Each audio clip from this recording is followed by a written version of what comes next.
Beginning of the week, James sent out an email and he talked in the email about the X-way conditioning and what the X-way conditioning has to do with you and achieving your goals and getting the results that you want to get. So I'm just coming on here onto this vlog to explain to you how to get a result, how to stay on track and to ensure that you don't fall off track.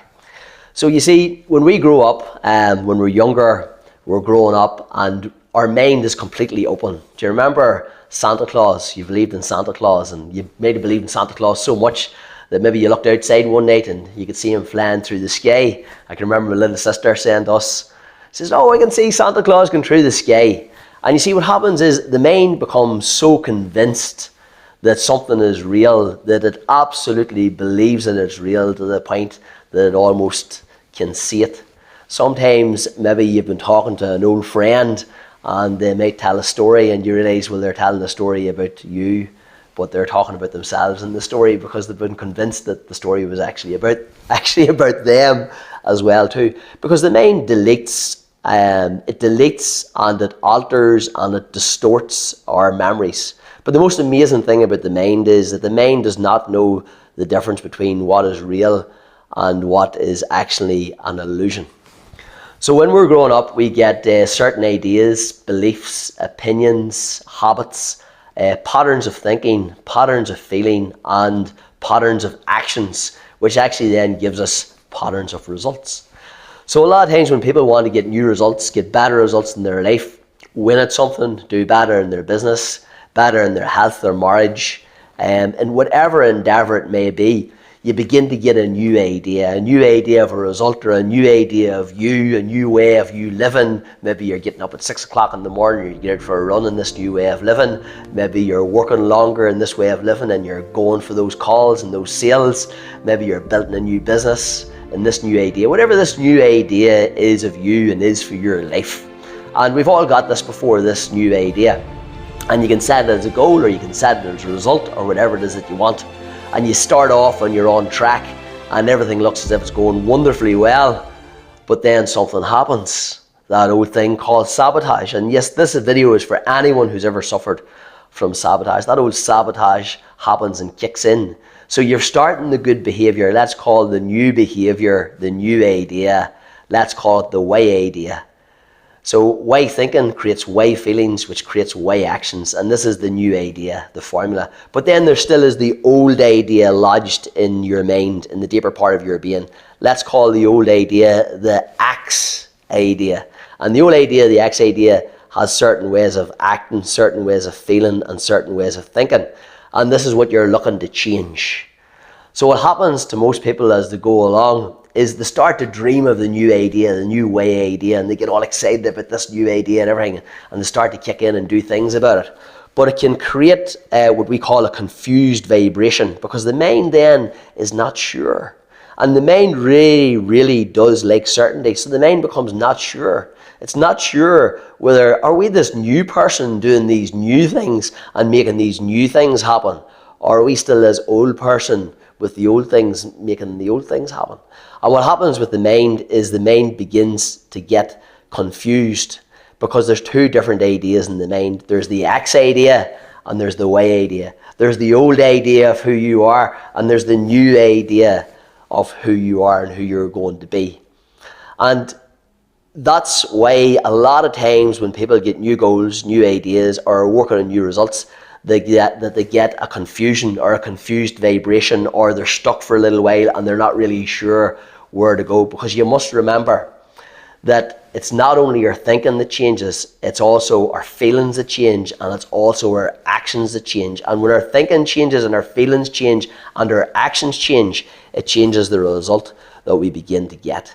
So what can you do to ensure that you stay on track, that you ensure that you go with this new idea, this new way idea of you winning and not falling back into old X-type conditioning, as in back into the old and back into the past? Well, one of the most important things to do is to dream. Dream lofty dreams. And as you dream, you shall become. The bird waits in the egg, the oak sleeps in the acorn, and in the highest vision, a waking angel stirs. That was written by James Allen way back in 1903, and it still stands strong today. You see, Each and every one of us have got 6 intellectual faculties. And these 6 intellectual faculties, you weren't taught them in school. Now, let me name the 6 intellectual faculties for you for handiness anyway. One of them was the imagination. Imagination is more powerful than knowledge, was said by Albert Einstein. The imagination. Another one of our intellectual faculties, believe it or not, is our intuition. The gut feeling that you get, that intuition. Some people question sometimes, is the intuition a real thing or not? Yes, the intuition is a very real thing. It's like your sixth sense, and it actually senses things before they get to your brain. It senses it in your gut. Your memory is another one of your intellectual faculties, and when you're using it, your memory, you should be using it to remember the good things and the success memories. Our ability to focus, our will to allow something to happen into your life, to focus on a goal, to get it so clearly until it's achieved, is another one of our intellectual faculties.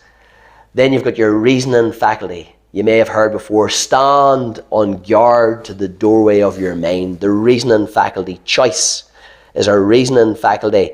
And it really is the one that makes all the difference in the world, is your choice. Because whether your goal will happen or whether your goal will not happen, whether you will get the result that you want to get, whether you will do these things and have these experiences, make these great things happen, or you don't, will really ultimately come down to choice. You really ultimately decide. And then after that, it's the redeciding over and over and over again, so much so that your mind becomes completely convinced. You see, once the mind is convinced, the job is done.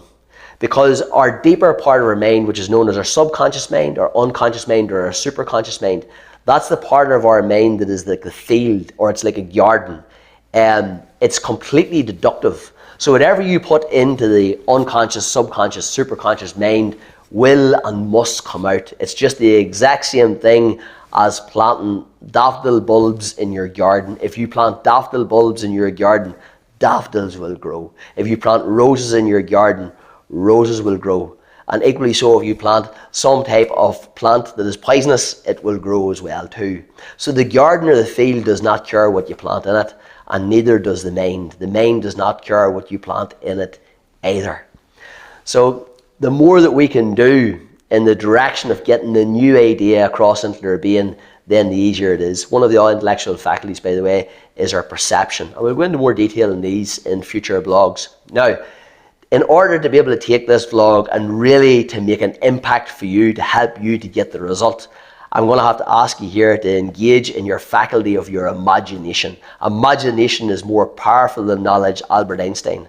Thomas Edison had etched into his workbench, imagination is the workshop of the mind. Now I want to point out something to you that's very, very important. Whenever you have a new idea, it comes in spiritual form, as in it comes as in the unseen form. You can't see it, right? And then it moves into the mind, right? So just imagine like someone wanted to build a nice house. They said, there's a lovely field, and I can imagine a beautiful red brick house built in that field. Well, that first of all would be in the spiritual realm because it's unseen. Then when they would bring it to the architect, and the architect would start to draw it, and they'd start to pick how many windows and rooms and doors and everything else that they want in this house, then it's moving into that intellect part. And then the final part of creation is the physical element, where it moves into the physical element, and that would be the digger coming in and digging the foundations, and the builders coming and starting to build the house. And eventually what will happen is the house will eventually have been built that was just once in someone's mind. So every single solitary thing that we see here, apart from the things that have already been put here by God, all the things, these smartphones that we have, the clothes, the carpet, the cars, the houses, the buildings, the chairs, everything, all of these things were just at one time a thought, a picture, an idea, an image in the mind of man or woman. And they were held on to with their will, with their focus.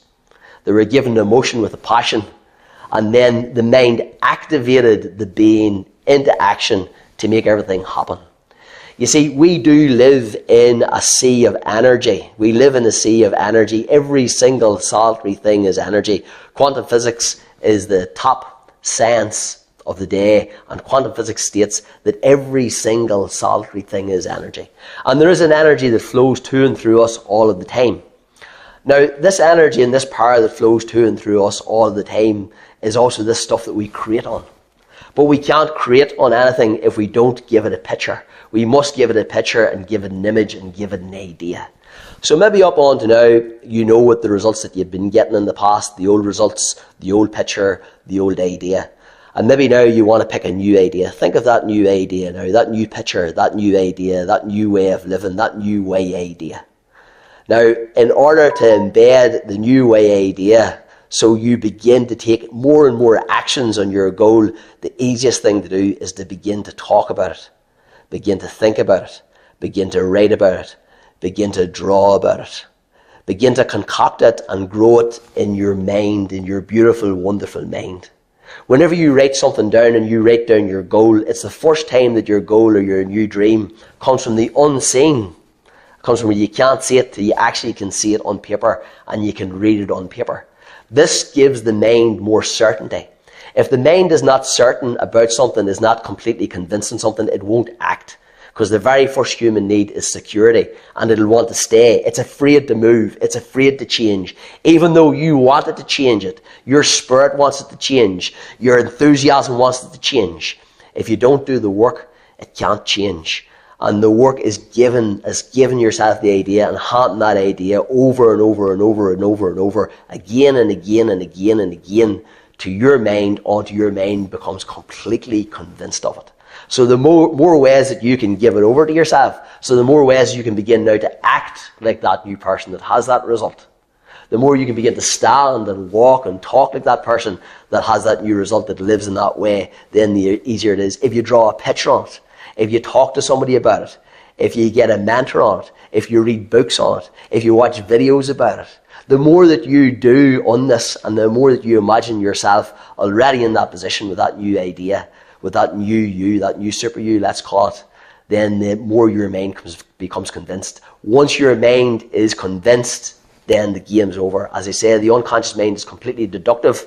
95% of all of our actions on a daily basis come from the unconscious mind. Sigmund Freud said we are merely puppets of our unconscious mind. So I hope this video has inspired you today to live more of your new way idea and to feed more into yourself, feed more into your mind of where it is that you're going. Remember, the granddaddy law of the universe is cause and effect. What you put in is what you'll get back. And if you feel that you're reverting back to your ex-conditioning, just immediately stop and begin to put in your new way idea. We'll see you in the next vlog. Have a great day. Ciao for now.